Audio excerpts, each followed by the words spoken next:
Fala pessoal, iniciando aí mais um fechamento de mercado, hoje dia 9, mais uma quarta-feira e vamos aí para as atualizações do dia. Lembrando que caso não seja inscrito no canal, inscreva-se aqui embaixo e gostando do conteúdo, considere aí deixar o seu like, porque ajuda bastante o meu trabalho desse lado. Beleza? Bom pessoal, estava gravando aqui já há um tempão, vi que o microfone estava desligado, mas beleza. Tem que rir para não chorar, né? Ibovespa, pessoal, igual eu tinha comentado com vocês na segunda-feira, olha, apesar da renovação de máxima histórica na sexta, né, rompimento dessa região de resistência, dentro de uma congestão em topo, na segunda-feira ela abre e volta a fechar abaixo. Né? Então já tinha comentado quando isso acontece, possibilidade maior é que ela volte para dentro da congestão e até vá testar o lado contrário. Tá? Que funciona da mesma maneira como eu trago inúmeros exemplos da falha de rompimento de fundo, falha de rompimento de topo é a mesma coisa. Ele tenta romper uma região, ele falha, é provável que ele volte a testar a região contrária. Tá? Então a gente teve Ibovespa aí caindo forte basicamente o dia inteiro, tá? Até o momento aí com uma queda de 1,40, faltando apenas 10 minutos para o fechamento do pregão, não deve mudar muita coisa. Tá? A zona de suporte lá embaixo, 132,900. Já o dólar hoje sobe, de fato, por enquanto, marca o suporte lá embaixo naquela região dos 5.434, que é a região de suporte aqui de médio prazo que eu tinha comentado com vocês que poderia segurar o preço, tá? Mesmo que fosse para fazer uma correção. Só um repique para voltar a cair, enfim. Por enquanto temos dólar aí, uma movimentação mais para cima. Próxima resistência aqui, os 5.620, depois 5.700, tá? Partindo lá fora, tinha feito puta análise aqui das criptos, cara. S&P 0 não, né? 0,5% de alta, o Nasdaq 0,63, não renovou topo, e o Dow Jones também 0,5% de alta, mas não renova máxima. DXY segue corrigindo, petróleo Brent se arrastando para cima em forma de correção, minério de ferro também bem feio, parado aqui nessa congestão. Que mais? O ouro segue lateral em topo, prata lateral em topo e as criptos, meus amigos, voltaram a subir no dia de hoje, né? E será que vamos ter renovação de máxima histórica? Bitcoin aí em 111.700, tá? 111 mil dólares e 700. Seria muito lindo se o Bitcoin, né, rasgasse aí para cima e fosse buscar o próximo alvo de médio prazo. Deixa eu ver que está no meu outro estudo aqui, que é lá na região dos 123, depois 136, tá? Isso seria muito lindo. Meu Deus do céu. Ethereum também, cara. Vamos ver se vem para romper, ganha mais força no dia de hoje, uma alta aí de 5,65. Não sei o que aconteceu, começou a dar uma puxada agora na parte da tarde, ainda não consegui ter tempo para ver se saiu algo relevante ou não, mas o fato é que entra volatilidade para as criptos novamente e felizmente para cima. Então temos uma semana mais puxada para correção na nossa bolsa e no nosso índice brasileiro, enquanto que as criptos, mesmo com o cenário geopolítico ainda de incertezas lá fora, hoje subindo aí, dando uma puxada forte e com volume comprador, o que é interessante. Tá? Ethereum rompendo aqui essa região dos 2.800, fica bem bonito o movimento porque ele passa a ter espaço para buscar regiões lá em cima dos 4 mil dólares. Tá? Digo isso mais por conta do gráfico semanal do que pelo gráfico diário. Tá? Ele arma o pivô fechando acima dos 2.900, ele confirma um pivô micro aqui no gráfico da Ethereum. Tá? E abre espaço para buscar a extremidade, que é lá nos 4 mil dólares. Tá? Deixa eu voltar aqui para o gráfico diário. E aí, enfim, as altcoins dando também uma sacudida e felizmente para cima.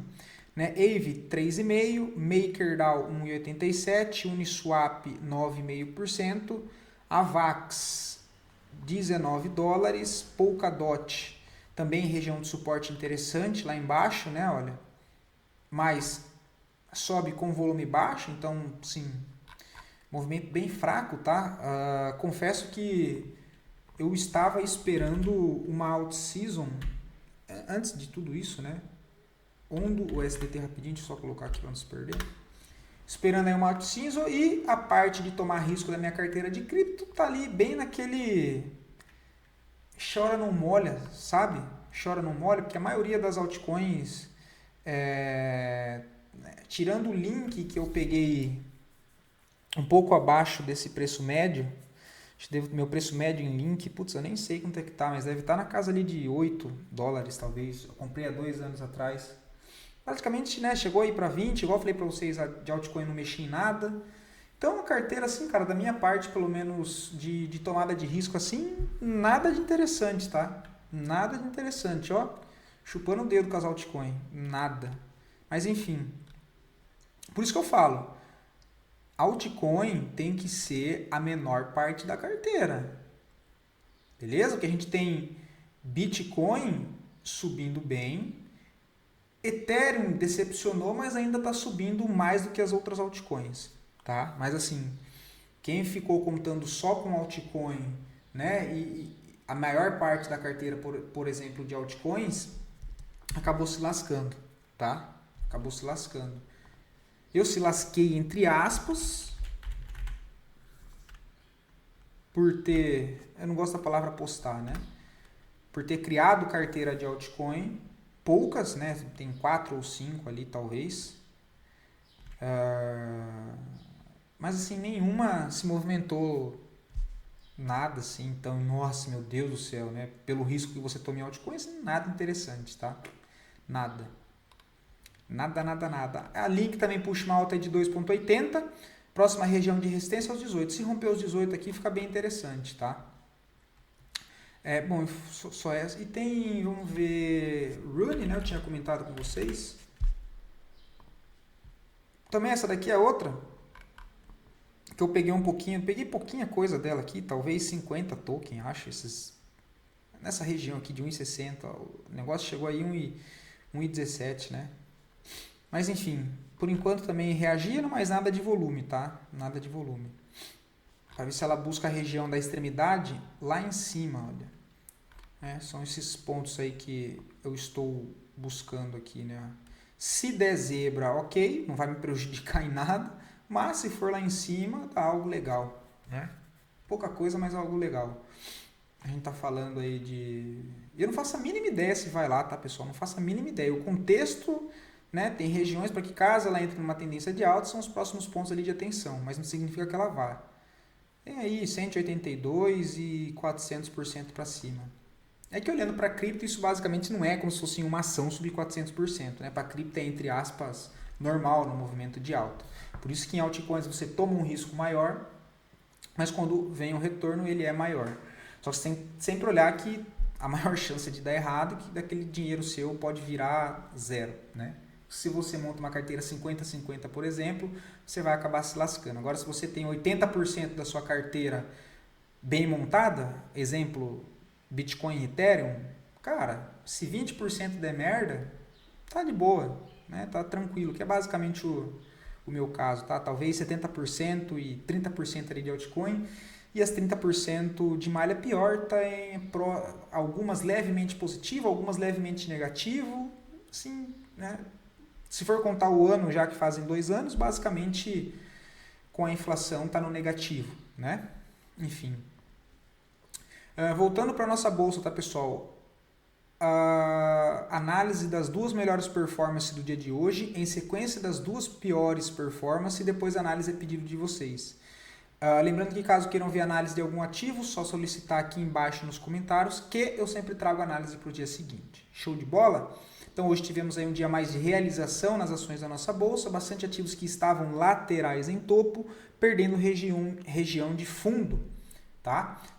Braskem sobe hoje 6%, mas eu não vejo nada no papel, o papel está bem fraco. Vamos 3, hoje sobe 3,59, só que nada de volume, tá?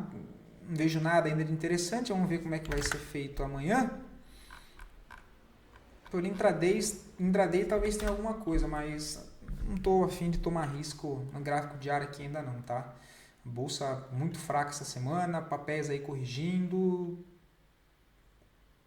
né? Ainda mais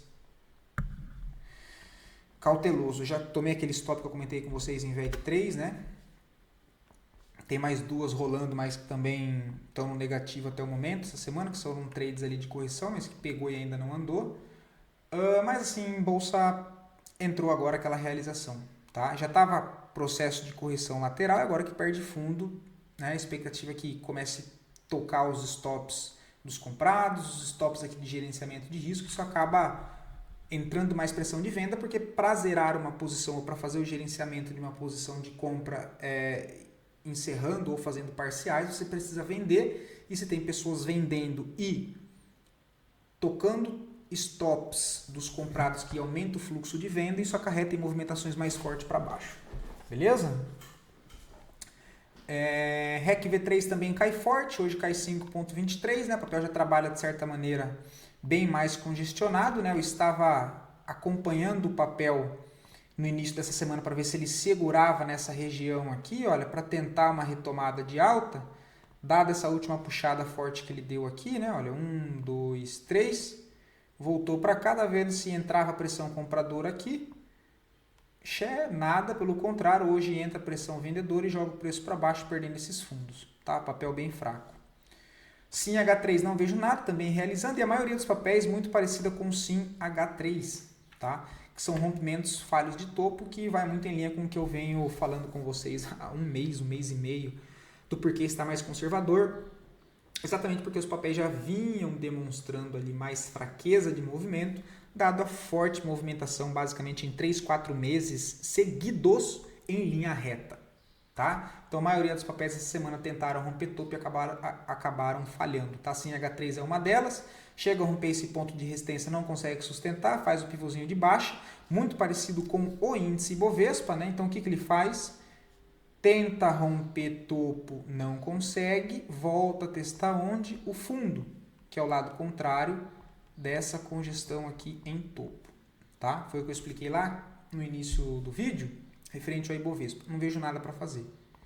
BBSE3 também não vejo nada. O papel chegou a testar uma região importante de suporte do médio prazo, depois de uma grande movimentação de baixa, porém não tem não tem comprador aparecendo aqui nessa região. O papel marca topo aqui. Por enquanto, a expectativa é que volte para testar o fundo. Não vejo compra, não vejo venda. Tá? CBAV3 também não vejo nada, apesar dessa movimentação de alta, é um papel que trabalha dentro de uma congestão maior, né? Que é todo esse movimento aqui, ó. Nada assim que me chame atenção, tá? E Suzano também não. Era outro ativo que eu estava monitorando, inclusive acho que até mostrei para vocês aqui, mas é outro que também não sustentou, né? Tava vendo se ele defendia essa região, por enquanto ainda nada, tá? Por enquanto ainda nada. Tá vendo se ele defendia aqui, porque ele sai e rasga aqui para cima, olha. E, por enquanto, devolve quase tudo. Tá? Interessante seria se, por exemplo, amanhã, né, na abertura aqui, ele faz isso aqui e fecha na máxima. Aí seria bem interessante. Mas, de novo, o que eu acho e nada, para o mercado é a mesma coisa, né? Enfim, pessoal, a maioria dos papéis desse jeito. Tá? Eu só abri o estudo de venda em UGPA3, que eu acho que eu mostrei para vocês ontem, né? Não sei se eu mostrei para vocês ou se foi aqui. Mas também recuou tudo, olha. Tá basicamente no 0 a 0. Sido a venda aqui nesse pullback, ó. Mas também bem feio o papel, né? Bem travado. Enfim, vou ficando por aqui. Espero poder ter ajudado vocês com mais conteúdo. Fiquem todos com Deus e até o próximo vídeo.